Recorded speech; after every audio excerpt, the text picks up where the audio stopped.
Peço que retornem aos seus lugares. Nós vamos iniciar o interrogatório do réu Alexandre Ramagem Rodrigues. Chamo o réu e chamo o Dr. Paulo Renato Garcia Sintra Pinto. Por favor. Está no Rio de Janeiro, peço licença a Vossa Excelência e a todos, eu vou sair, que eu vou tentar pegar um avião para ir para o Rio, para estar amanhã ao lado dele, e tanto o Rogério quanto a Milena ficarão no meu lugar. Por favor. Prazer em vê-lo, obrigado pela atenção, presidente. Até logo a todos.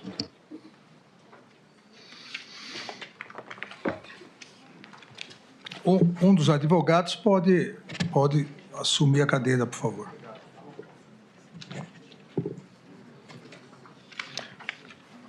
Novamente, boa tarde ao Alexandre Ramagem Rodrigues, boa tarde ao Dr. Paulo Renato Garcia Sintra Pinto. Então, aqui já foram devidamente qualificados. Também já fizemos no início, que vale para todos os réus, a questão do direito ao silêncio. A primeira parte do interrogatório sobre a pessoa, o senhor reside onde? Em Brasília. Em Brasília. Profissão? Deputado federal. Deputado federal e delegado de delegado Polícia Federal Polícia licenciado.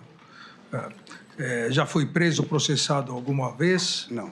É casado? Casado. Tem filhos? 2 filhas. 2 filhas. Idade dos filhos? 13 anos e 6 anos de idade. 6 anos de idade. Aqui, em relação à segunda parte, é verdadeira? O senhor conhece a acusação que lhe é feita? Sim. É verdadeira a acusação? Não, não é verdadeira. Não sendo verdadeira, o senhor tem algum motivo da atribuição dessa imputação do Ministério Público ao senhor? O porquê dela? Eu entendo que não há veracidade nas imputações de crimes. Estamos aqui para demonstrar a inocência. O senhor conhece as testemunhas que já foram inquiridas? Todas as testemunhas, não. Tem algum impedimento, alguma questão em relação a alguma delas? Nenhum. Então, vamos iniciar com as questões objetivas. Eu queria somente cumprimentar o senhor, ministro relator Alexandre de Moraes, o ministro Luiz Fux, o senhor procurador-geral da República, Paulo Gonet, e os demais presentes aqui.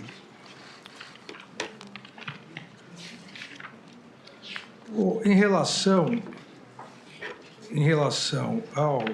ao senhor, e a partir disso daí eu vou fazer as questões específicas para que o senhor possa esclarecer a todos, nós temos aqui a imputação de construção de mensagem de fraude eleitoral, de monitoramento ilegal, questão da BIM paralela, que aqui há uma parte, mas há uma investigação em paralelo, produção de desinformação e ataques virtuais.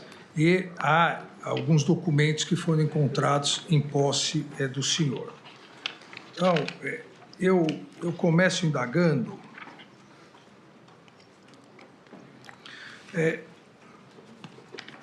qual foi a informação de inteligência que o senhor recebeu e, a partir dela, a partir dessa informação, ou qual foi o pedido, ou qual foi a razão que resultou da ação de inteligência para verificar em 29/7/2020, o senhor diretor da BIM, interferência estrangeira em razão da empresa Positivo ter ganho licitação no TSE. O senhor se recorda disso? Me recordo, se tratava de informações em redes sociais. A Agência Brasileira de Inteligência, como órgão de inteligência, tem a função de obtenção de coleta de informações para produção e difusão de conhecimento. Havia uma informação em redes sociais, inclusive está nos autos, uma tela que dizia que uma empresa chinesa, a Lenovo, teria adquirido a empresa Positivo, brasileira. Eu, então, apenas passei essa informação à diretoria de contra-inteligência e a Diretoria de Tecnologia, que é o CEPESC, que é o Centro de Pesquisa e Desenvolvimento para a Segurança das Comunicações, para verificar.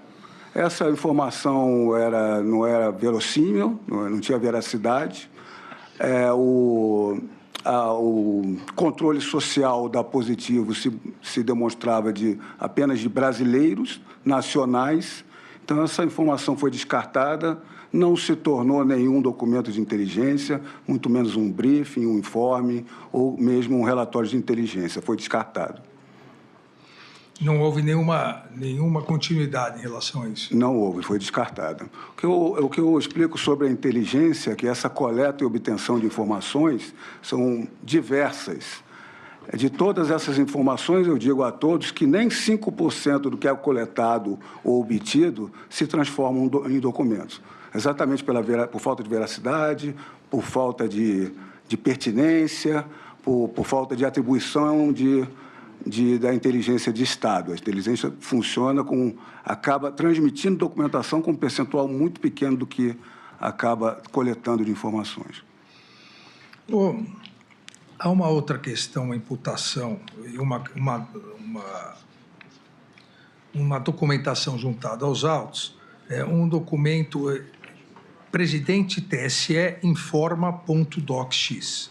A criação ocorreu em 10 de julho de 2021, às 14 horas e 18 minutos, e a última modificação foi em 27 de julho de 2021, às 8 horas e 22 minutos, pelo usuário, entre aspas, ramagem, com R só, @yahoo.com, que apresenta diversas informações, criando toda uma narrativa para desacreditar as urnas eletrônicas e o sistema eleitoral. Foi o senhor que criou esse arquivo? Sim, a ramagem é meu login, o e-mail é um login, não que tenha enviado esse documento pelo e-mail. É muito boa a alusão à data, de 10 de julho de 2021 a 27 de julho de 2021. Tudo que eu coloquei, esses são documentos pessoais, são documentos privados, não houve difusão qualquer, encaminhamento qualquer desse documento, era algo privado, com opiniões privadas minhas. Todas as questões que eram anotações privadas diversas, todas essas anotações que dizem respeito à urna, ao processo eleitoral, não era concernente à urna eletrônica, mas sempre foi, em todas elas, concernente à discussão que estava tendo no mesmo período, no Congresso Nacional, na Câmara dos Deputados, que se tornou um debate nacional sobre a votação da PEC 135/2019, que a votação foi em 10 de agosto de 2021. Então, toda essa minha discussão se trata do voto impresso para fins de mais uma auditoria complementar à urna eletrônica. O que eu coloco aqui para os senhores todos, e está nessas mensagens recolhidas, é que após essa, vamos dizer assim, derrota, porque o governo Bolsonaro estava tentando, era um pleito do governo, que se passasse o voto impresso auditável. Foi uma derrota. Depois dessa derrota, essa votação, não há mais nenhuma anotação minha privada, discussão pública, não há nenhum momento que eu tenha tocado no assunto mais sobre urnas eletrônicas. Nesse documento, o presidente TSE informa, há um documento, há um trecho que diz o seguinte, abre aspas, por tudo que tenho pesquisado, mantenho total certeza de que houve fraude nas eleições de 2018, com vitória do senhor no primeiro turno, todavia ocorrida na alteração de votos. O argumento na anulação de votos não teria esse alcance todo.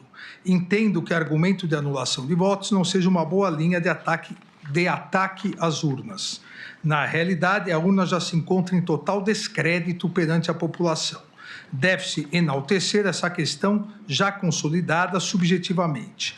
A prova da vulnerabilidade já foi feita em 2018, antes das eleições. Resta somente trazê-la novamente e constantemente. Foi o senhor que escreveu esse artigo, esse texto? Esse texto está nesse documento meu privado. São 2 documentos de tudo que foi apreendido na minha residência, no meu gabinete, diversos computadores, meu computador principal, os pendrives e celulares. Apenas 2 arquivos foram colocados. São a apreciação como elemento informativo, como prova nos autos. Esses 2 documentos têm essas datas anteriores desse momento auditável. São documentos privados meus, que eu não fiz difusão nem encaminhamento nenhum.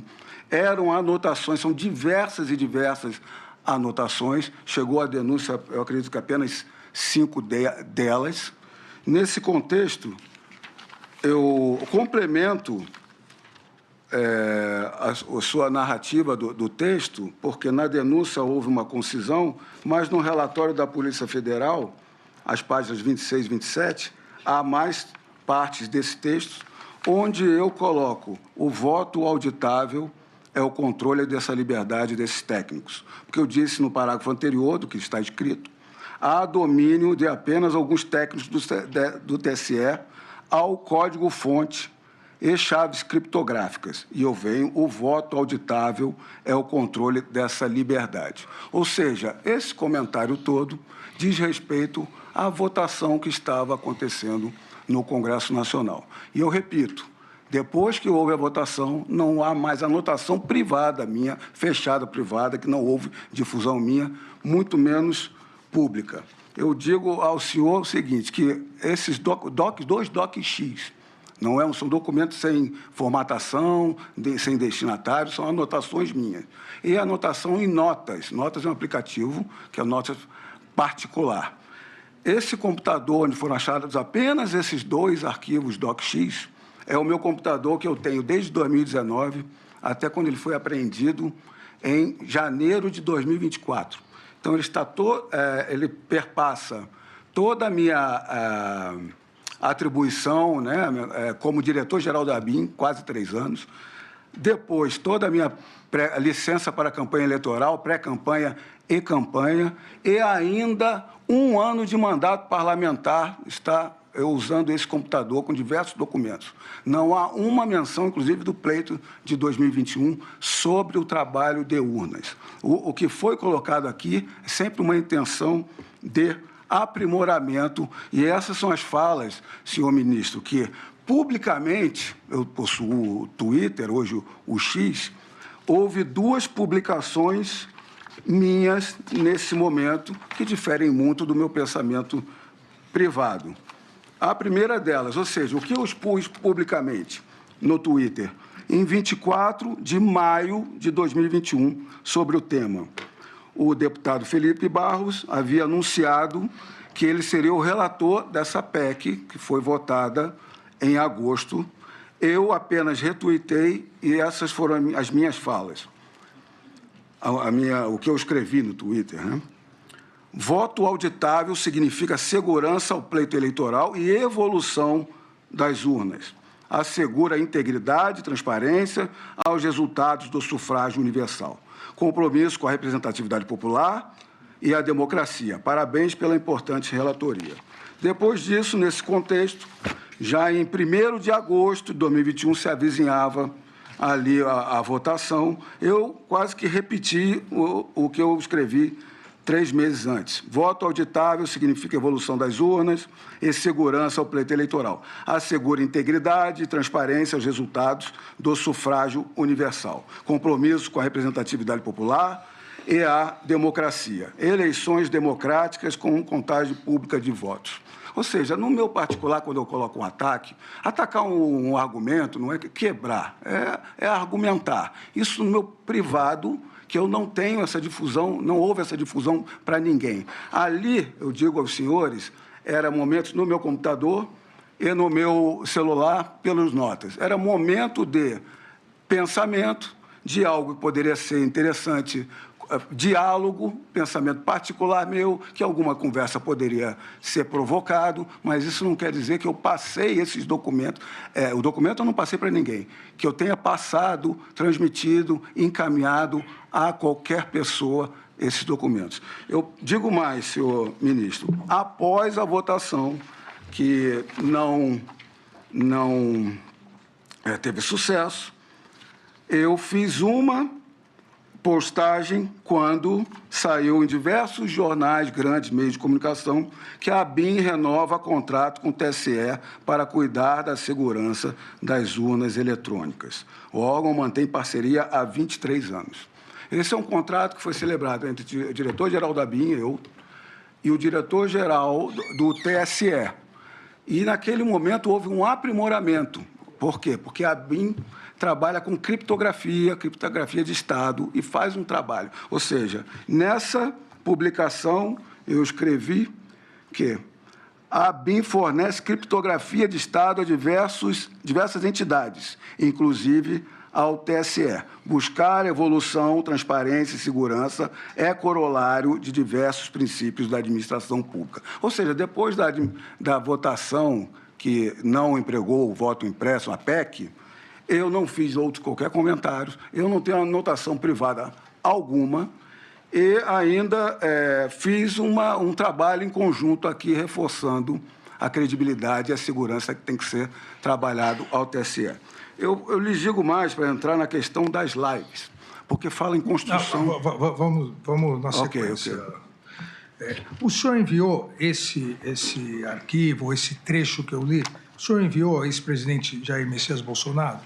Olha, o que é bom para colocar para o senhor que, de todos esses arquivos são 2, e notas 1, de tudo, dos meus alfarrábios, dos meus dispositivos, a Polícia Federal, que com certeza ela verificou todas essas minhas escritas, se houve um encaminhamento ou não, a Polícia Federal, no meu interrogatório, me apresentou uma mensagem de encaminhamento ao presidente da República.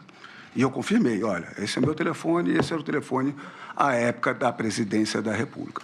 Então, aqui, senhor ministro, senhor procurador e demais, eu venho trazer para os senhores uma questão que eu acredito que, aparentemente, a Polícia Federal induziu a erro a PGR e esse órgão, essa primeira turma do STF. O senhor não encaminhou, então? Não, eu encaminhei. Só vou explicar aqui, encaminhei.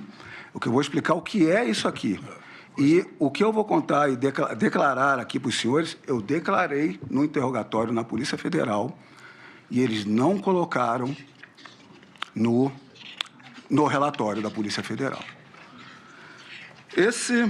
Essa mensagem que está aqui, ela está no relatório, ela foi produzida em 16 de julho, ou seja, antes da live, não devia nem ter programação de live, porque a live era programada semana a semana, no contexto do voto, da votação na Câmara dos Deputados, 16 de julho.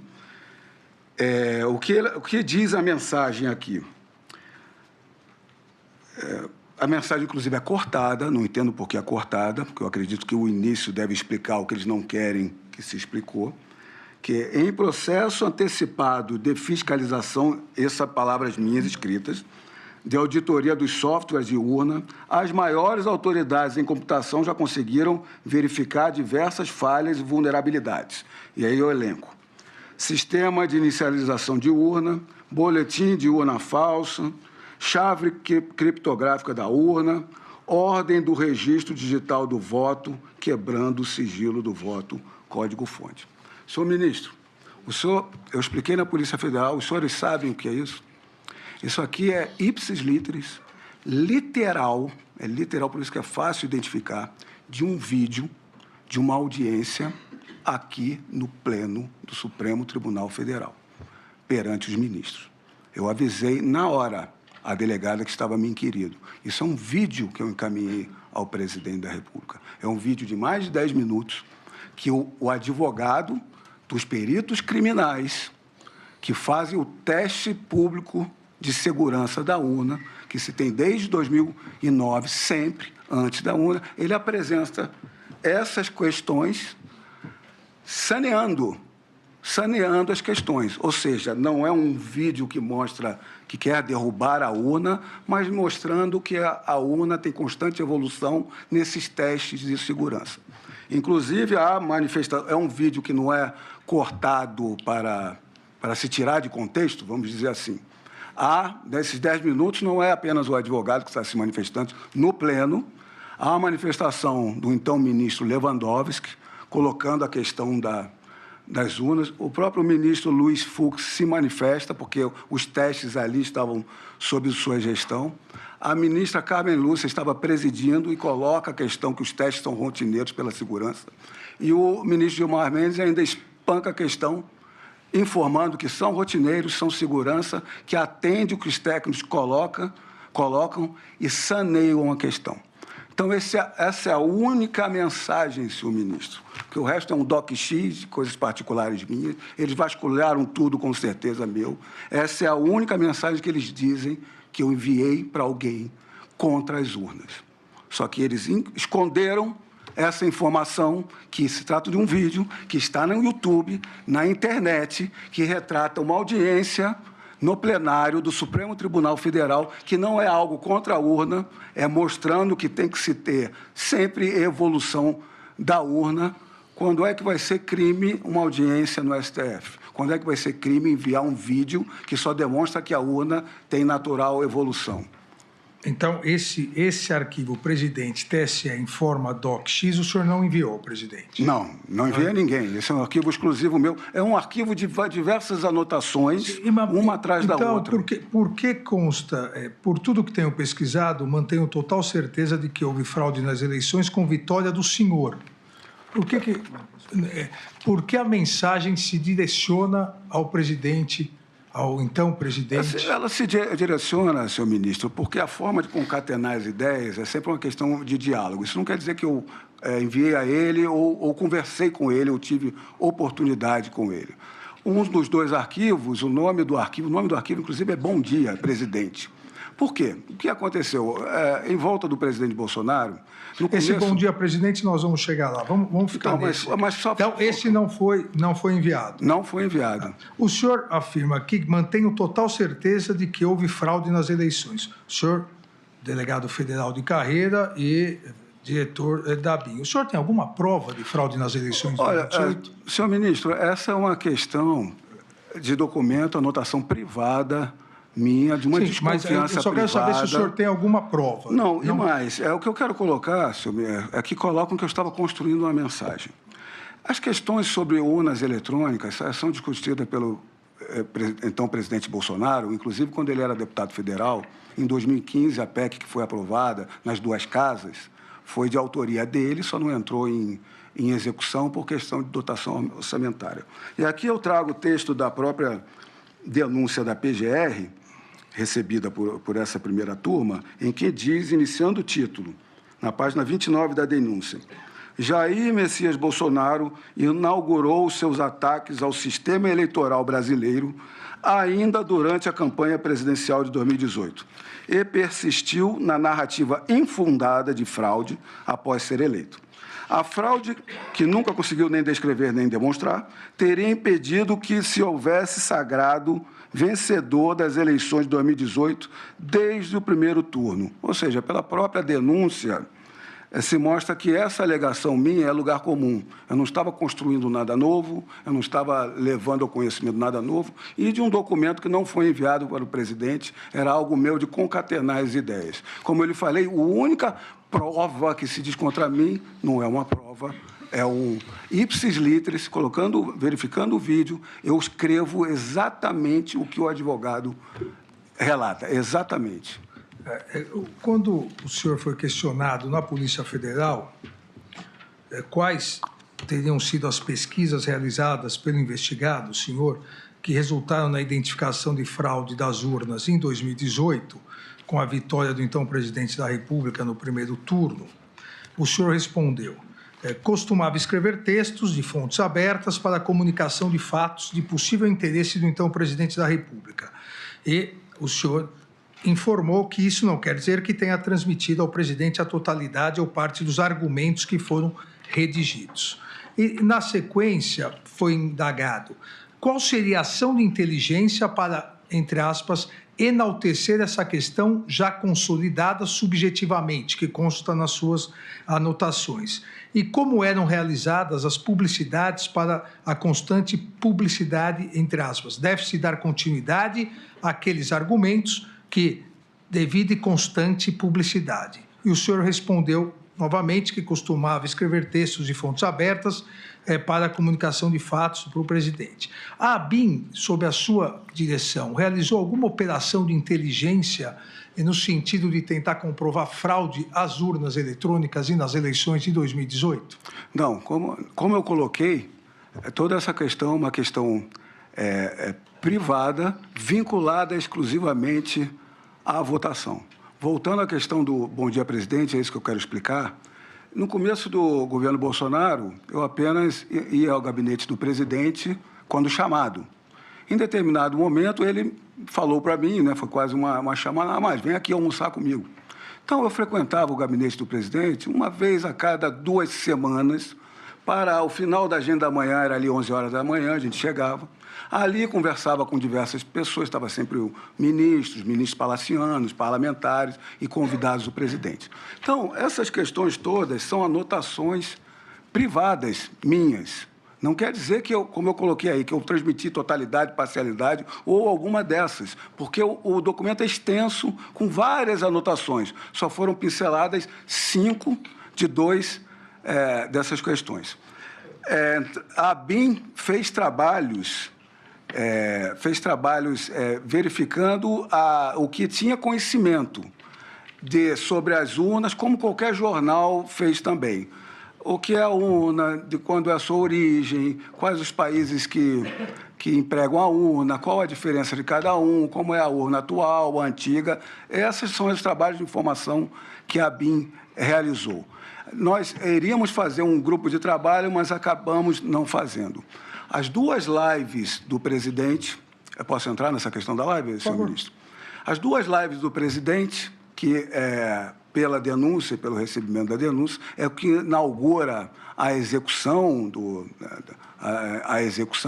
A primeira live, a base da live é o presidente Bolsonaro trazendo as informações de um coronel do EB, do Exército Brasileiro, analisando resultados de votação. Era uma questão muito mais estatística do que da urna. Não houve qualquer trabalho da ABIN, nem para os meus alfarrábios, mesmo para os inscritos particulares, nem para a live. Os meus inscritos particulares não têm qualquer vinculação com esse trabalho estatístico que foi colocado. A segunda live já era diferente, era sobre uma apuração da Polícia Federal, uma suposta invasão do sistema eleitoral, que também não tem qualquer vinculação ao que eu falei em documentos particulares ou no meu Twitter, e também não há nenhum trabalho da ABIN quanto a isso. Dentre o que o presidente coloca desde a impressão deles, eu retorno da impressão deles sobre a urna e a auditoria que deve ser feita, eu retorno ao que o próprio PGR colocou, de que os ataques vêm desde antes de... Os argumentos, vou dizer assim, né? Porque ataques é como está descrito na denúncia. Os argumentos vêm desde antes de 2018, do presidente Bolsonaro querendo esse aprimoramento do sistema eleitoral.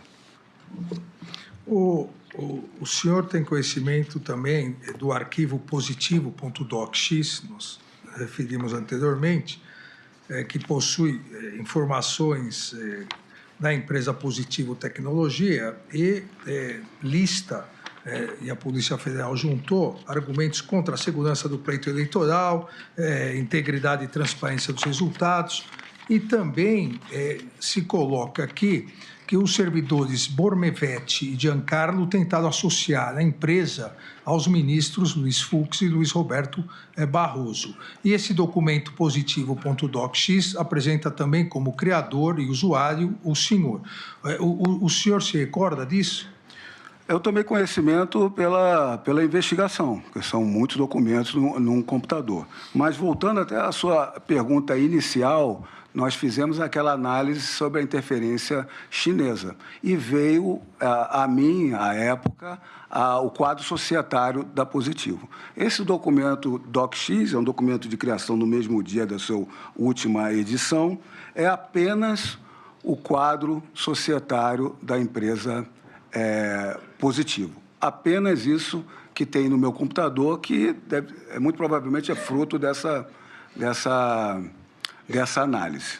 Agora, eu tomei conhecimento de diversos diálogos entre o Marcelo Bormevé, que é um agente de Polícia Federal, e Giancarlo, que é um militar que estava na BIM, lotado na BIM, até antes da minha chegada. Giancarlo, eu não conheço, se ele estiver presente aqui hoje, eu não sei quem é, não tenho contato, nunca falei, acredito, eu como diretor-geral, devo ter me reunido com todos, mas eu não tenho contato nenhum com ele, nunca tive. Marcelo Bormevé, vou dar um contexto de como Marcelo Bormevé chegou na BIM, o trabalho dele, para mostrar o que eu descobri apenas com a investigação numa parte privada dele.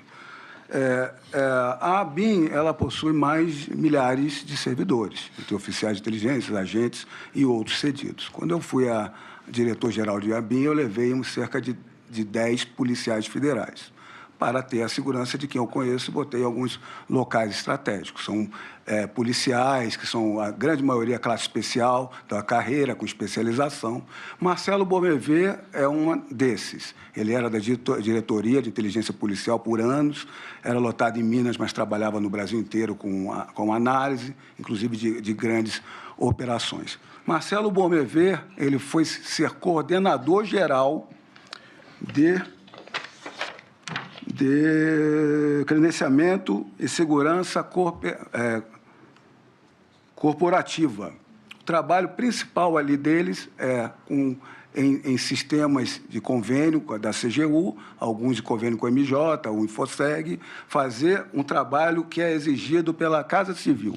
A Casa Civil tem um decreto presidencial que toda a contratação acima de um DS3, FPE 3 hoje, passa pela análise da ABIM e da CGU. Então, a coordenação geral do Bormevé, Marcelo Bormevé, que tem 2 coordenações abaixo, 30 servidores, tem essa grande atribuição e servir a ABIM também. Eles faziam ali cerca de 11 mil análises no SINC do Executivo Federal durante o ano.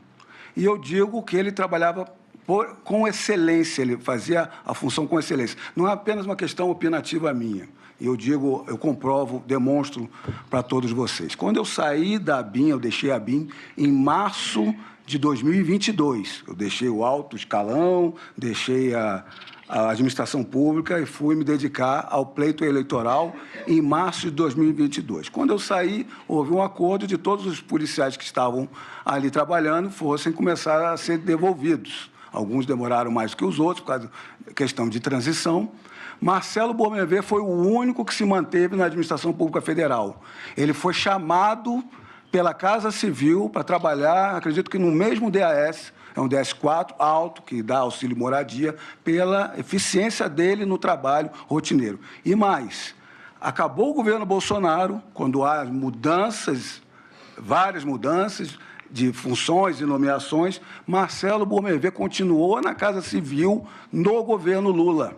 Ele só foi exonerado quando as investigações apareceram o nome dele 1 ano depois. Isso demonstra faticamente que ele é um trabalhador dentro da formalidade de atribuições dele. Agora, ministro, eu verifiquei pelos autos várias conversas dele por WhatsApp. E essa conversa dele por WhatsApp, eu não tenho como ter conhecimento ou controle do que ele faz numa conversa privada de WhatsApp com um colega ou com um amigo ou com quem quer que seja.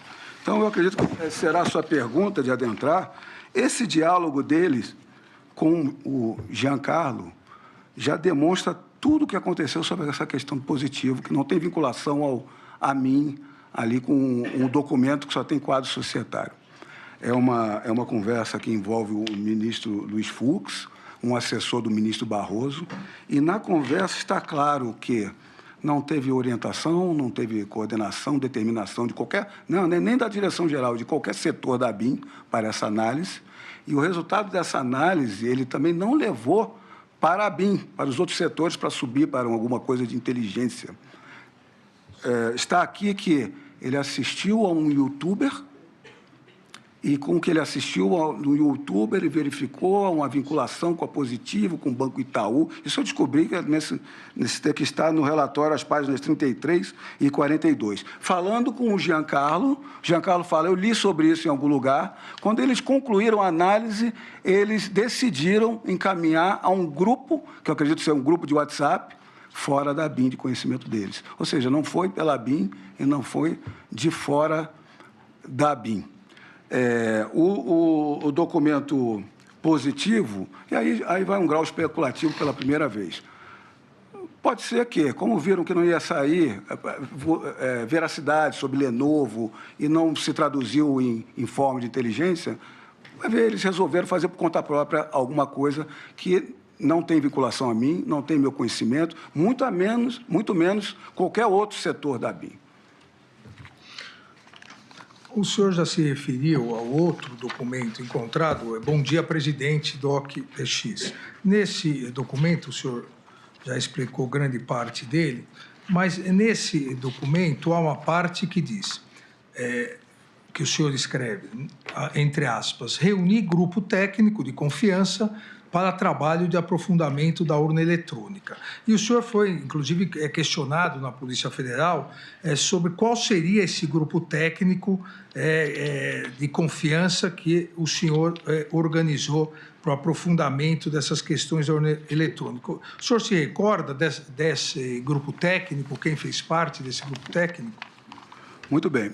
Esse arquivo também, Bom Dia Presidente, é outro arquivo DocX, que não saiu do meu computador, não foi encaminhado. Esse diálogo demonstra claramente que se trata de uma anotação, realmente eu explico por quê, e não mensagem para ser encaminhada. Reunir o grupo técnico de confiança para o trabalho de aprofundamento da urna eletrônica. No terceiro parágrafo, são só 4 parágrafos, a questão é exatamente essa, confiança e segurança. Não há aqui algum argumento deletério contra a urna. Os grupos de trabalho, eu me recordo, sim, inclusive há 18 tópicos abaixo, no momento na Polícia Federal, eu estava me lembrando, depois em casa eu fui, quando peguei as informações da cópia dos autos, eu fui buscar. Primeiro, um grupo de trabalho na ABIN, ele é sempre formal, mas pode ser informal. Acontece de ser, é raro. Não houve grupo de trabalho nenhum. A intenção aqui era que, como eu coloquei agora anteriormente, a criptografia de Estado, inclusive pelo convênio que a ABIN tem no TSE, a criptografia desenvolvida para a ABIN, eu acredito que seja, é uma opinião, cogitação, que seja superior à estudada pela Polícia Federal, pelas Forças Armadas. O grupo de trabalho que eu me referi aqui, e esse Bom Dia Presidente, esse arquivo, só para voltar atrás, o início da edição, a criação dele é de 2020 e final dele é 11 de março de 2021, ou seja, muito longe do que está sendo apurado aqui hoje. A intenção desse grupo de trabalho era levar a ABIN ao TPS, Teste Público de Segurança. Eu estudei a questão, são resoluções do TSE à época, e chamei o diretor do CEPESC, do Centro de Pesquisa e Desenvolvimento de Segurança da Comunicação. Eles se animaram, os experts. Eu falei, se a gente for tentar, nós temos que falar com o diretor-geral do TSE para tentar estar na resolução que habilita as Forças Armadas, a Polícia Federal, as universidades, até setores privados. Depois de um tempo, eles voltaram informando, olha, é algo que tem que se estudar muito ainda, não vai haver tempo hábil para as próximas. Então, ficou algo para começar a se trabalhar. E tudo isso que eu estou falando se demonstra, se comprova por esses próprios 18 itens logo abaixo. Ou seja, são 18 itens. Isso aqui eu não vou enviar para um presidente da República, nem vou decorar a fala, são anotações. De 18, eu vou ler alguns aqui. Desenvolvimento do software, dispositivo de segurança, auditoria do código, assinatura digital, transmissão dos votos aos TREs, transmissão dos votos ao TSE, totalização dos votos. Eu saí do interrogatório da Polícia Federal, eu fui compulsar, fui fazer uma apuração para me lembrar o que é isso. E botando na internet mesmo, são documentos, são títulos públicos oriundos do próprio TSE. Em conclusão, eles estão... Onde estão esses itens, né? Não é uma produção da BIM, não é uma produção minha, nem de outro terceiro. Esses documentos estão no site do TSE, a maioria das informações está nas seções urna eletrônica, legislação, transparência, segurança do processo eleitoral. Diário da Justiça Eletrônica, DJE, resoluções e portarias são publicadas no DJE, acessível no site do TSE. Portal da Transparência do TSE inclui relatórios de auditoria, editais e contratos. Relatórios do teste público de segurança disponíveis após cada edição do TPS, realizado periodicamente desde 2009. Então, essa era uma listagem de como fazer o teste público de segurança que nós queríamos habilitar a BIM, e não foi à frente em razão do período. Eu acredito que se eu ainda estivesse como diretor-geral, eu poderia tentar habilitar para auxiliar o teste público de segurança com mais um órgão que trabalha com criptografia. Há um segundo documento nesse arquivo Bom Dia, Presidente. Não, esse é o arquivo presidente.docx, que diz o seguinte, e eu vou ler na íntegra. Bom dia, presidente. O senhor, mais que ninguém, conhece o sistema e sabe que não houve apenas quebra de paradigma na sua eleição, mas ruptura com o esquema dos poderes e com a hegemonia da imprensa em impor o que pensar e em quem votar. Parece ser o momento do golpe para retorno da política anterior. Nenhuma crise conseguiu enfraquecer sua base e não aparenta haver políticos à altura de vencê-lo em 2022. Portanto, parece que a batalha maior será agora, requerendo atitude belicosa como estratégia. Há armadilhas sendo colocadas. O inquérito do Celso de Mello possui relação com o inquérito das fake news do Alexandre de Moraes, ambos com o intuito de fundamentarem o golpe no TSE. Sendo assim, primeiro é necessário que a PGR arquive o inquérito do Celso de Mello, para expor todas as nulidades do procedimento do Alexandre de Moraes. Nesse segundo momento, o senhor terá total legitimidade de contestar decisões monocráticas do STF, além de passar a expor todas as arbitrariedades dos ministros do STF, a começar pelas perseguições de Celso de Mello e Alexandre de Moraes. Mas, para isso, necessário ter uma AGU mais estratégica e combativa, diferente da subserviência apresentada nos últimos atos. Esse documento o senhor também não enviou para o presidente da República. O senhor escrevia uma carta para o presidente e não enviava. É isso? Eu escrevia textos privados que me concatenavam a ideia para, se possível, em algum momento, ter algum debate. Então, o senhor não enviou isso ao presidente? Esse aqui eu não me recordo de ter enviado essa questão para o presidente. Mas eu gostaria de assinalar algumas questões aqui. Como foi falado aqui em diversos momentos, não é segredo de ninguém que havia algumas insatisfação. Isso é da decisão judicial, uma parte fica satisfeita, a outra fica insatisfeita. Havia uma insatisfação muito grande com determinadas decisões judiciais, mas nenhuma delas foram descumpridas. Essa é a grande questão. E o que eu coloco nesse argumento todo, que eu demonstro a insatisfação, poder alegar, poder arguir, é consulta à AGU. Consulta à AGU. Já que se reclama de que há decisões do Supremo Tribunal Federal que são contrárias à lei ou que dá um prazo exíguo para cumprimento, que se recorra ao órgão de Estado, ao órgão técnico, jurídico e judicial, que tenha capacidade postulatória para se arguir, eu coloco arguir.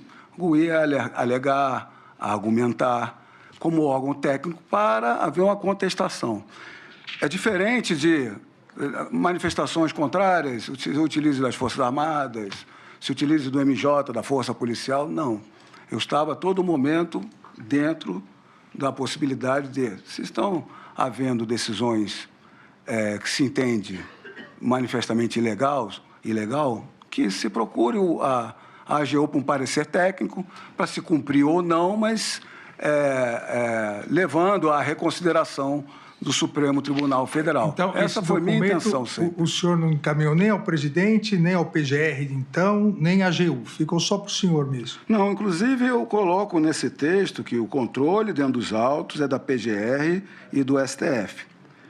Em todos os casos, um parecer técnico-jurídico darão suporte para apontar violações constitucionais e legais. Essa é a questão que eu coloco, não uma questão particular minha, de uma insatisfação que estava acontecendo, para se levar a um órgão de Estado para se verificar e questionar esse tipo de questão. Sempre dentro da institucionalidade. Nunca coloquei para o presidente, descumpra uma ordem judicial. Parecer técnico para ver se cumpre ou não, arguindo ao judiciário pelo órgão técnico da Advocacia Geral da União. Inclusive, acompanhando o testemunho do AGU Bruno Bianco, nunca foi feito isso aqui, e no momento lá, porque isso aqui foi feito, Bom Dia, Presidente... Na época não era o Bruno Não era na época. Então, era bem anterior, né, em março, né? Não havia essa questão de... em nenhum momento eu estava aqui querendo ir contra a institucionalidade, as instituições e os poderes, só sugerindo uma via de contestação devida, regular, de um órgão de Estado. E essa outra mensagem também não era contra os poderes, também foi encontrado nesse mesmo documento. Vou ler a mensagem integralmente. Tramitou o pedido de apreensão do celular do PR, presidente da República. Aparenta que não seguirá precedente de oitiva do PR por escrito, como decidido antes por Fachin e Barroso em casos do Temer. Alexandre de Moraes preside inquérito sem provocação da PGR e sem distribuição, onde investiga fatos genéricos utilizando polícia particular e relegando à PF apenas o cumprimento de medidas. Não concede vista dos autos à PGR, AGU e OAB. Suspendeu a posse do DG/PF, julgando em seguida a perda de objeto para não levar a questão a plenário, apesar de erros da AGU nesse particular. Escritório de sua esposa representa políticos do PSDB nos tribunais superiores, principalmente no STJ. Movimenta-se para arquivar, nessa quarta-feira, início de ação penal contra desembargador do TJ-MG, onde verifica-se sua vinculação nas investigações. Na recente troca do DG/PF, perdeu o 02, Disney Rossetti, como garantia de esquemas em São Paulo. Disney Rossetti foi recentemente requisitado para a segurança e inteligência do TSE. Alexandre de Moraes foi eleito ministro efetivo do TSE nesse mês de maio. Realmente eu não vejo institucionalidade nessa mensagem, mas eu gostaria de perguntar se o senhor utilizava a BIM para monitorar ministros do STF e TSE, utilizava para mandar essas mensagens. Negativo. Nunca utilizei monitoramento algum pela BIM de qualquer autoridade e, ao contrário do que foi colocado em comunicação, nós não tínhamos a gerência de sistemas de monitoramento, pelo contrário. Toda essa gerência de monitoramento, a auditoria foi feita por nós, ao contrário. Mas voltando à questão... E essa mensagem o senhor também não enviou para ninguém? Senhor só ministro, para o senhor? Essa mensagem eu estou tomando conhecimento hoje. Eu acredito que ela nem esteja na denúncia... Está nos autos. Está nos autos. Sim. É a página 10.015 do relatório da Polícia. Na verdade, do seu interrogatório na Polícia Federal. Foi, inclusive, perguntado qual seria a atitude belicosa como estratégia, quais seriam as ações de inteligência relacionadas e adotadas em relação aos inquéritos sob relatoria do ministro Celso de Mello e Alexandre de Moraes, como o senhor tomou contato com essas informações que o senhor redigiu. Isso tudo foi perguntado para o senhor e tramita. O senhor também não passou isso para ninguém? Não, eu sei que não está na denúncia, eu não me lembro de ter escrito, ou de certo que não fiz monitoramento de autoridades alguma. Se quiser, nós podemos entrar nessa questão que foi colocada na denúncia agora. Não, vamos seguindo aqui.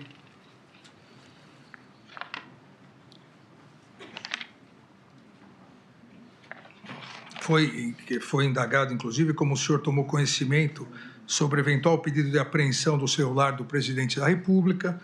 O senhor respondeu que não se recordava. Foi perguntado como o senhor podia afirmar que o delegado Disney Rossetti tinha garantia de esquemas em São Paulo. O senhor também disse que não se recordava do documento. Aqui também, e nas sustentações orais, as que todos os réus se recordam, inclusive uma indagação que a ministra Carmen Lúcia fez a um dos advogados, em um dos momentos, e eu repito aqui, se o senhor utilizava a ABIN para operações de inteligência e monitoramento, não só de ministros do Supremo, do TSE, mas visando a proteção e resolver problemas particulares do então presidente Jair Bolsonaro e seus filhos e sua família? Negativo, não houve essa questão. A questão é o sistema First Mile. O sistema First Mile, ele era utilizado pelo Departamento de Operações, que não havia policial algum lotado naquele Departamento de Operações. As atividades fim da ABIN são 4 diretorias, em 3 diretorias dela não havia policiais. O sistema First Mile, ele era de gerência, acesso às senhas, credenciamento, execução apenas do Departamento de Operações. Quando eu cheguei na ABIN, o que eu constatei que a ABIN era analógica completamente. Eu vi uma verdadeira bagunça de procedimentos e acabei vendo que era proposital ser completamente analógica para não ter controle. Eles não tinham, inclusive, em 2019, o sistema SEI, Sistema Eletrônico de Informações, que era a obrigação de ter na Administração Pública Federal desde 2013. Eu acabei instalando 2 SEIs, um para contato fora, externo, e um interno. Todas as contratações eram feitas por as diretorias e nós, com relação a isso, havia um descontrole do uso das ferramentas.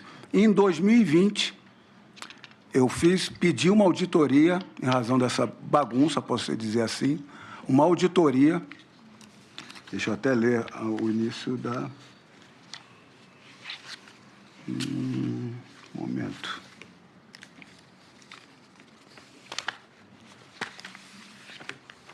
Agora eu me perdi.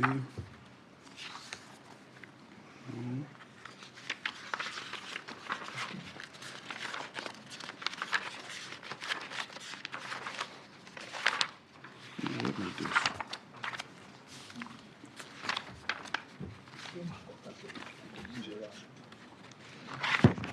Eu solicitei, senhor ministro, em março de 2020, que consulte as unidades da ABIN envolvidas no processo de aquisição e utilização de sistemas, hardwares e equipamentos, a fim de verificar se todas as soluções disponíveis nesta agência obedecem aos limites legais impostos na atividade de inteligência. O levantamento deve conter lista de ferramentas e equipamentos, resultado da prova de conceito, conclusão do parecer jurídico e indicação de que a aquisição foi aprovada pelos órgãos de controle. Ou seja, eu fiz um pente fino na ABIN. Consultei o ministro Wagner, trouxe servidores da CGU que fizeram um controle interno da BIM. Demoraram quase um ano.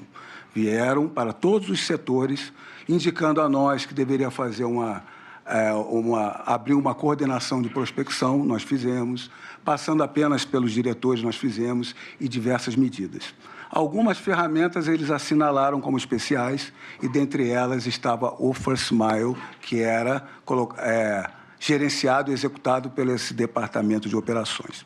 Diversas foram as notícias que esse equipamento não estava sendo utilizado adequadamente. Foi um equipamento que foi comprado na gestão Temer, teve prova de conceito, teve parecer da AGU, a compra dele foi regular para a utilização. O que estava sendo verificado ali é se ele estava sendo usado regularmente. E aqui eu dou o exemplo de uma persecução penal, no inquérito policial.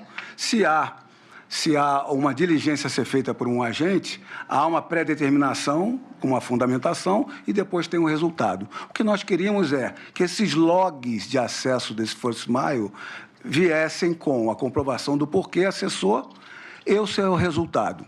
Então, nós fizemos essa auditoria e diversas provas documentais mostram, diversas, estão nos autos, de que nós fomos a fundo nessa auditoria. Fizemos auditoria direta no sistema First Mile, fizemos a pergunta ao diretor-geral adjunto, que é um oficial de inteligência. Quando chegamos ao diretor de operações para cobrar essa questão, era um diretor que tinha anos de experiência, quase um ícone na inteligência, não vinha com as respostas. Naquela época, a gente suspeitava que estava tendo uma inteligência privada ali, algo particular, que alguém estava fazendo para fins particulares. Esse diretor não veio com solução nenhuma. Nós exoneramos, em agosto, esse diretor e 3 dias depois encaminhamos todo o processo para a corregedoria. Não há um policial ou a direção geral que tenha determinado questões desse First Mile, apenas a diretoria de inteligência. Hoje, pelas notícias e pelos autos, se vê que são diversos logs e nenhum deles tem essas autoridades que foram falados em âmbito nacional.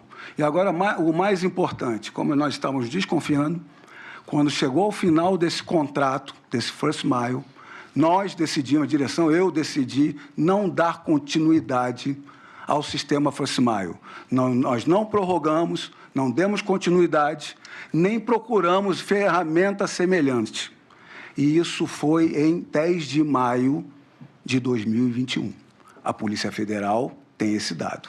Não havia mais First Mile a partir que é uma ferramenta de geolocalização grosseira. Ela só disse a pessoa está em Copacabana, ou em Ipanema, não consegue dizer onde ela está aqui nos 3 poderes, se está no Planalto, no STF ou no Congresso Nacional. Nós encerramos o First Mile em 10 de maio de 2021, quando nós sabemos que qualquer monitoramento ou verificação de pessoas na apuração aqui hoje é de 2022. Então, é mais uma, que eu digo, indução a erro do juízo, porque a Polícia Federal sabe que o contrato do First Mile acabou em 10 de maio de 2021, não foi renovado, não havia mais na BIM, não tinha utilização na administração pública federal. E, mesmo assim, no relatório da PF, eles colocaram esse sistema First Mile. E digo aqui, peço licença para, com certeza, é o que eu ouço, né, para empurrar para o ramagem nessa questão de golpe indevidamente. Então, essa questão cronológica deixa claro. O First Mile acabou aqui em 10 de maio porque eu não dei continuidade e encerrei quando a execução colocada pela denúncia começou em 29 de julho. Qualquer alusão a um monitoramento de autoridades só em final de 2022, quando o First Mile se acabou, por decisão nossa, em maio, 10 de maio de 2021, senhor ministro. Continuando nessa Deixa eu só questão, corroborar mais uma questão, senhor ministro. Peço desculpa, porque essa questão... O interrogatório é o momento de autodefesa. Muito obrigado. Fica à vontade. E é a primeira oportunidade que eu tenho para explicar ao senhor. As redes sociais, a imprensa, naquele momento, colocou contra mim essa questão desse sistema, né, colocando as investigações, e eu retorno, era um departamento de operações tradicional na Agência Brasileira de Inteligência, como se fosse um grupo de elite. Eu não botei policiais lá exatamente por causa disso, é o grupo de elites deles. Se há alguma em paralela, não foi feito por servidores policiais. Nós estamos auditando, e as provas da auditoria são enormes, administrativas, de controle e depois corregedoria. Eu sou delegado de Polícia Federal, mas eu não posso atuar como diretor-geral, como apurando. A corregedoria é o local de padronização e de punição. Eu enviei a corregedoria e como é que isso bateu na minha porta? Se há alguma BIM paralela, foi de servidores, oficiais de inteligência da BIM, não foi para quem estava auditando os policiais. Mas, continuando nessa questão, não do First Mile, mas do que foi apreendido em posse do senhor, e continuando a questão que eu fiz, a BIM, não necessariamente pelo First Mile, mas se a BIM era utilizada para operações de inteligência, monitoramento de autoridades e auxílio do governo do ex-presidente Jair Bolsonaro, ou dele pessoalmente, ou de seus familiares, há um documento que foi apreendido com o senhor chamado Levantamento-Ataques do MPF 1 DocX. O documento foi a última vez que foi atualizado, dia 29/4/2021, e faz um levantamento dos principais procuradores, nos termos do documento, que atuam contra o governo, principalmente procuradores da República que atuavam na área ambiental e responsáveis por operações de combate ao garimpo e áreas de proteção ao meio ambiente na região norte. O senhor se recorda desse documento? Eu tomei ciência desse documento no interrogatório. O senhor não se recorda dele? Não me recordo. Isso deve ser mais um documento que foi passado, não foi colocado para frente, diligência alguma, produzido por alguma pessoa que chegou ao meu conhecimento, mas não houve diligência nem nenhum trabalho sobre isso. E eu acredito que ele não está na denúncia esse documento. Também há... Daqui, desse... Também há um outro documento em que há uma lista de inquéritos policiais federais da Superintendência Regional da Polícia Federal do Rio de Janeiro, em que constam os investigados. O senhor fez uma lista de vários investigados que constam investigado a partir dos recursos públicos envolvidos em investigações, diversas informações de beneficiários de partidos, de políticos investigados. O senhor se recorda disso também, não? Pela investigação também, apenas quando me apresentaram, mas não me recordo quem me enviou, do que se tratava, e não foi tomada nenhuma diligência nesse sentido. O senhor não passou essas informações ao ex-presidente Jair Bolsonaro? Não, de maneira nenhuma. Na investigação, foi apreendida uma conversa em que o senhor teria sido procurado pela assessora do vereador Carlos Bolsonaro, filho do então presidente Jair Bolsonaro, pela assessora Luciana Almeida, porque estaria precisando muito de uma ajuda relacionada ao andamento de inquéritos que envolveriam o presidente da República e seus 3 filhos. O senhor se recorda disso? Também não. Senhor ministro, isso não está na denúncia, não está no relatório da PF desse procedimento, mas eu não vou me furtar de responder. O senhor tem direito ao silêncio, eu quero dizer... Não, eu tenho certeza disso, mas eu não vou me furtar, porque eu conheço. É sempre bom recordar. E é bom explicar essa questão. Fica muito claro nesse WhatsApp que a data... Uma assessora do Carlos Bolsonaro, que eu só a conheci durante a minha campanha, que eu visitei o gabinete do vereador Carlos Bolsonaro, eu conheci os assessores dele, eu já estava fora da BIM, estava de licença, não estava nas minhas atividades na Polícia Federal e não estava nas minhas atividades da BIM, estava em campanha. Fica muito claro nesse print, né, que ela me conheceu nesse período eleitoral, porque ela se apresenta a mim, e depois do período eleitoral, ela me dá os parabéns, me congratula pela eleição, ou seja, já tinha passado o pleito eleitoral, que eu consegui me eleger deputado federal, e ela envia uma mensagem, né, perguntando sobre procedimentos da Polícia Federal. Não há resposta minha. Eu me lembro se eu não vi ou não respondi. Eu acredito que a pessoa ali devia estar querendo ajudar, não sabe que não há acesso, e eu não respondi, não perquiri, não consultei, não pedi para ninguém consultar, não foi feito nada. Apenas uma pessoa que mandou uma mensagem desavisada, porque eu não tenho acesso, estava fora da polícia, e não pedi a ninguém. E digo ao senhor, a Polícia Federal, apenas com essa mensagem de uma servidora que eu acredito que ela não tinha ali não tinha consciência que poderia ser uma irregularidade, consultar, eu acho que foi nessa linha, eu não conversei com ela depois. Com esse argumento, sem o Carlos Bolsonaro ter me pedido nada, não tinha contato sempre tive bom contato com ele, mas nada nunca sobre a BIM.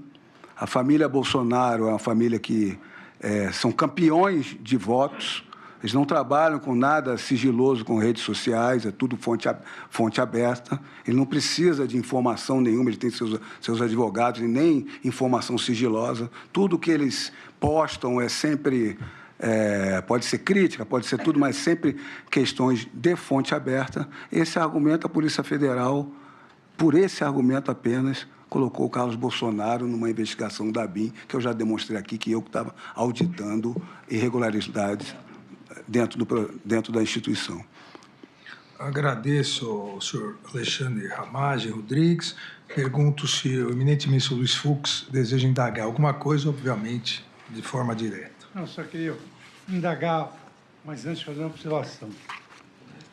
Eu, na qualidade de presidente do CNJ e do Supremo Tribunal Federal, numa sexta-feira à noite, recebi um pedido para liberação de 2 bilhões de reais que seria fruto de uma fraude.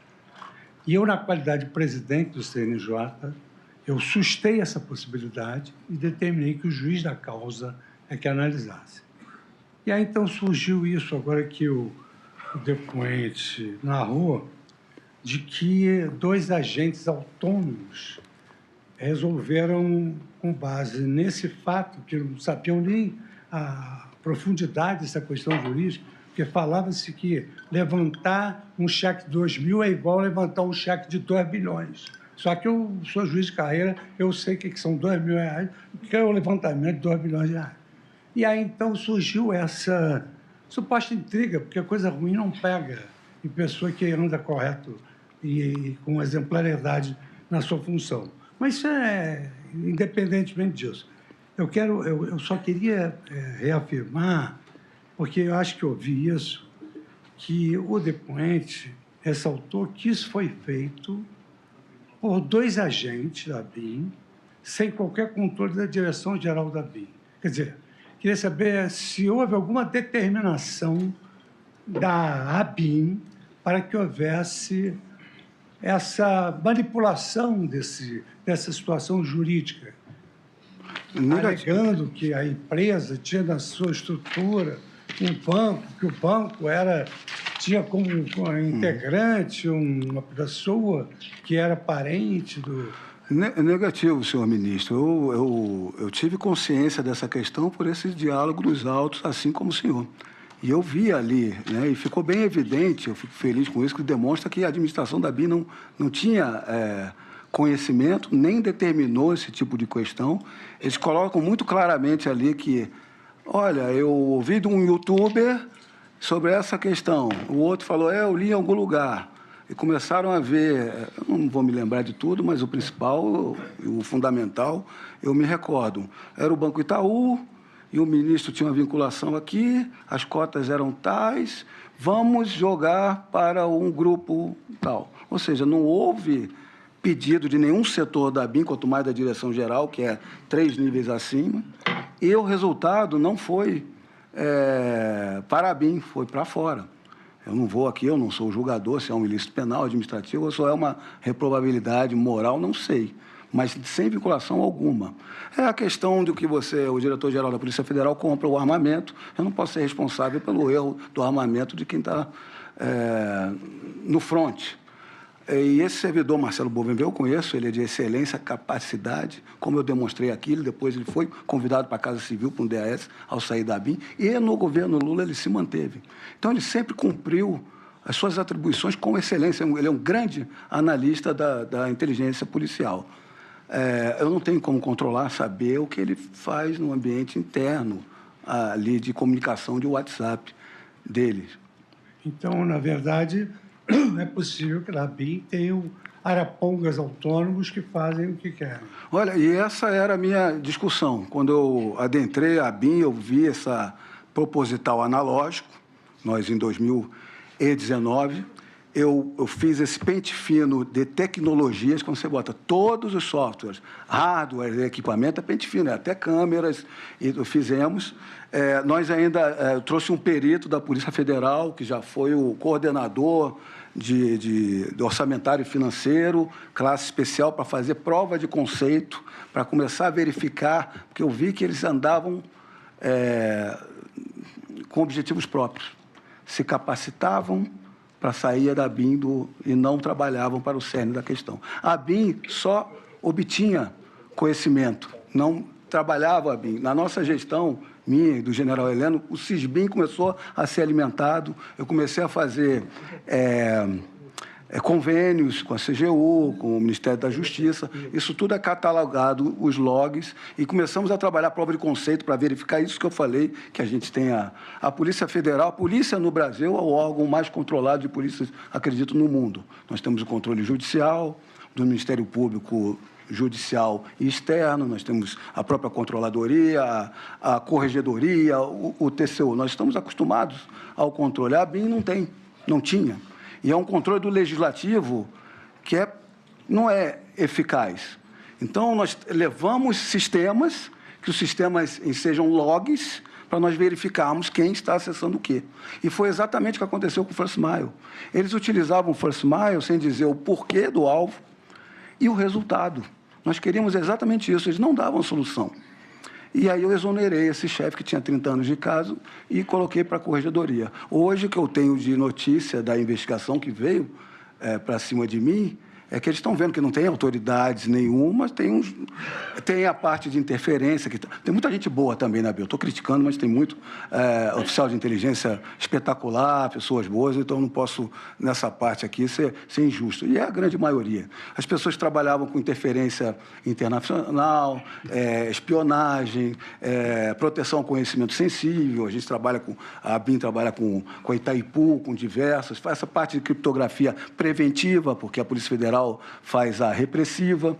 Então, a gente desenvolveu muito isso.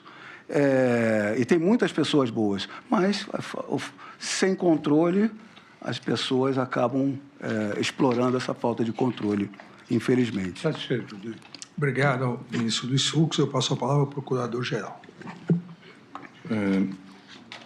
Cumprimento novamente o advogado, o senhor Ramagem, o senhor ministro relator.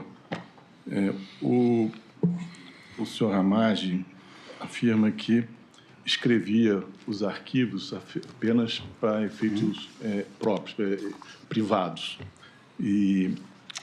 Mas num documento PR-presidente, ele escreve: parabéns, presidente. Isso era, mais uma vez, eu gostaria de saber se o senhor Ramagem mantém a assertiva de que parabenizar o presidente da República servia apenas para organizar as próprias ideias. Eu poderia responder, por favor? Sim, eu mantenho, sim. É uma forma de eu me lembrar o que poderia falar com o presidente da República, porque essas questões não eram assim. Como eu coloquei no interrogatório da PF, não estou alterando nada do que eu coloquei no interrogatório da PF, estão sendo pensados, né, aqui, o que é interessante, a acusação, 5, 10, de diversos comentários e anotações minhas privadas. Eu anotava para um determinado momento ver, está concatenado, a forma que eu poderia falar. Isso não quer dizer que eu passei ao presidente totalidade ou parcialidade do que está escrito aqui, ou porque, quando eu estava com o presidente, com outras pessoas, o assunto não entrou, não fui indagado, ou a minha opinião, ou passou a opinião. Isso não quer dizer que eu, primeiro, que eu enviei, não, e nem que eu passei e falei com o presidente. Senhor ministro relator, no mesmo documento PR-presidente consta a seguinte passagem: qualquer indicativo de harmonia vindo deles, a referência é ao Supremo Tribunal Federal, será sempre falsa ou condicionada. Tem que concentrar em enfrentamento velado e planejado contra eles. E aí vem a frase: estou à disposição para qualquer ajuda.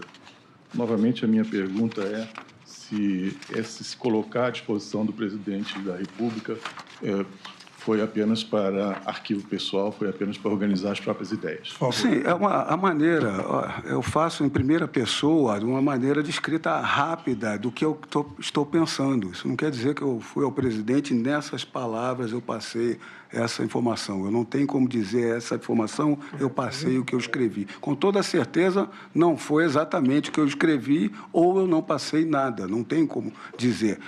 Como eu falei, são 2 arquivos DocX, que não tem formatação, não tem destinatário, não saiu do meu computador.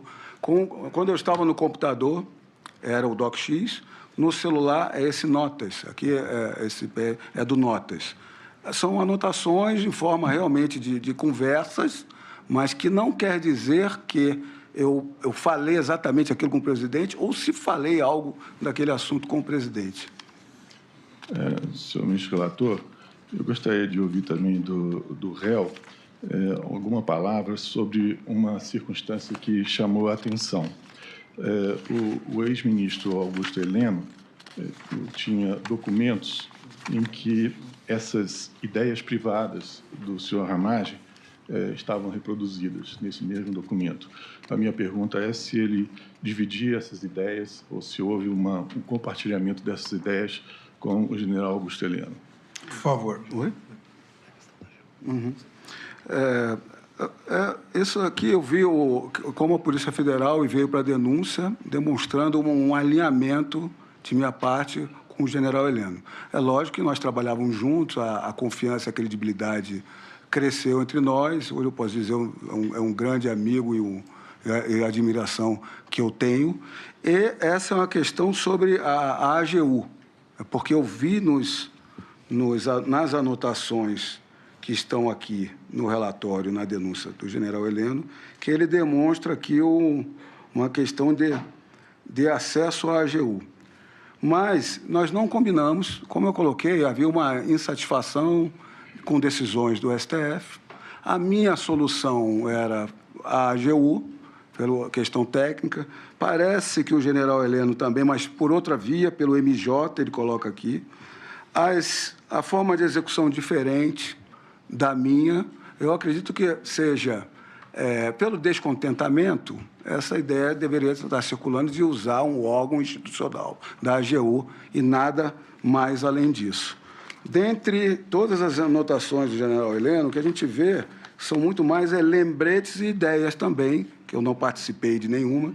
Não tem as datas, que são anotações numa agenda. Dentre elas, foi ressaltado aqui diversos pontos: processo eleitoral, legislativo e judiciário. Ramagem é um tópico, é algo que ele tinha que falar comigo. Tinha combate ao crime organizado no Rio de Janeiro, em São Paulo, na Amazônia e no Nordeste. Dentre esses tópicos, eu não estou aqui com procuração para falar do general Heleno, estou fazendo uma análise do que eu vi. Dentre esses tópicos que estão aqui, da indicação do general Heleno, os tópicos inicial, tópico 2, da anotação do general Heleno: jogar dentro das 4 linhas. Jogar dentro das 4 linhas está atinente à lei, à legalidade. Eu tenho certeza que ele sempre pensou, aí a especulação minha, dessa forma. Eu tenho uma última pergunta, senhor ministro relator. Se o senhor Ramagem, depois de ter organizado as ideias nesses documentos, se de alguma forma, em algum momento, ele se lembra de ter partilhado o conteúdo desses documentos com o presidente da República ou com algum outro integrante do governo? Eu vou retornar ao que está muito claro aqui. São dois apenas DocX. Um deles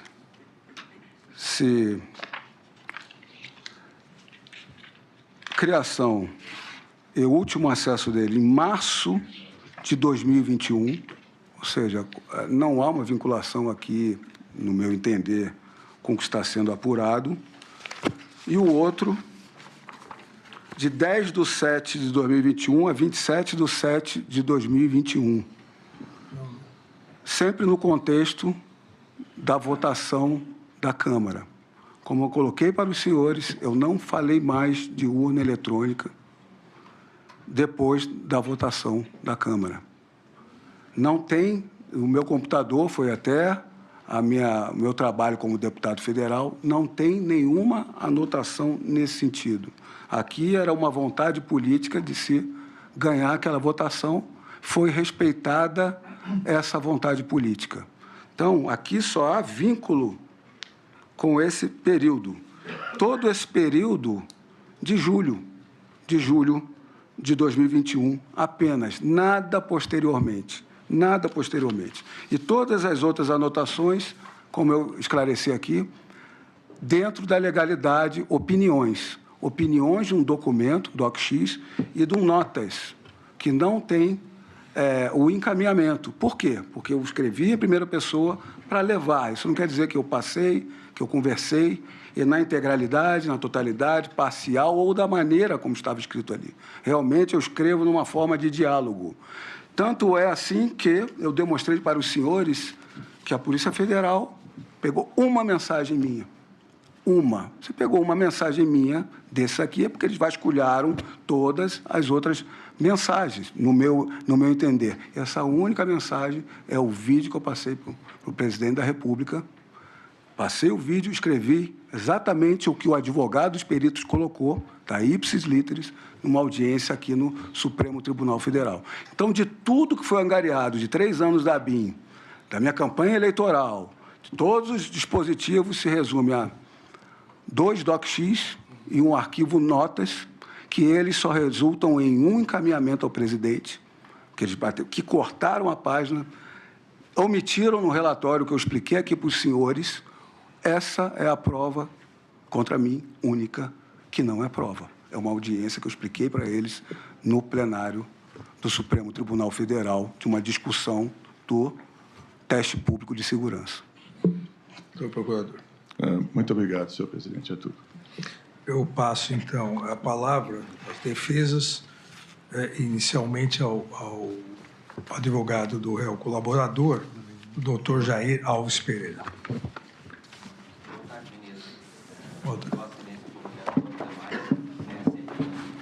Agradeço, doutor Jair. Passo a palavra ao doutor Paulo Renato Garcia Sintra Pinto, advogado do réu Alexandre Ramage.